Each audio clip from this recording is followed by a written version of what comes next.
Coming up, many of us experience it as we get older. There is a group out there dedicated to helping. And what do you know about digital art? A surprise guest will share what he's learned. This and more when we come back.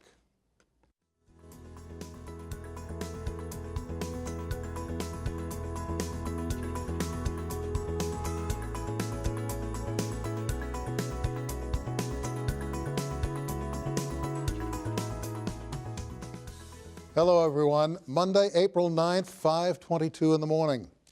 I'd already been outside to get the morning paper, and while it was on the cold side, there was no wind. I'm working on my computer, putting material together for the next Perspectives taping. That would occur later in the week. My wife's still asleep, the house is still and quiet, and having settled into the material at hand, I'm totally focused on what I'm doing. Suddenly, there's this muffled thud under the house. A sound I'm not used to hearing. Then the house started making a kind of a strange creaking sound, sort of like hundreds of squirrels, if you will, scampering from one corner of the house all across the roof to the other end of the house. It lasted 10, maybe 12 seconds, then silence. By now I'm standing.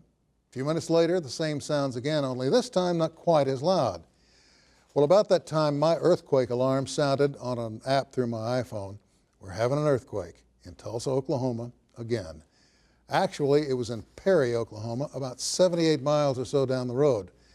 Not that strong, a 4.5, but strong enough to get my attention, and there's no one awake to tell. Absolutely nobody. I took a flashlight, walked around the house to check for damage. There was none that I could find, thank goodness. Then I noticed somebody with a flashlight about 4 houses away doing the very same thing, walking around his house, checking all his structure for damage. And after a few minutes, he went inside, and there I stood, a flashlight in hand, knowing what had happened, and there was nobody to tell. When I moved to Oklahoma, my dad warned me about the weather. He said, well, the wind is cold and there's nothing to block it. It comes in across the land with great force. And there's also, of course, the tornadoes. He said you have to watch out for both, but he didn't say a word about earthquakes.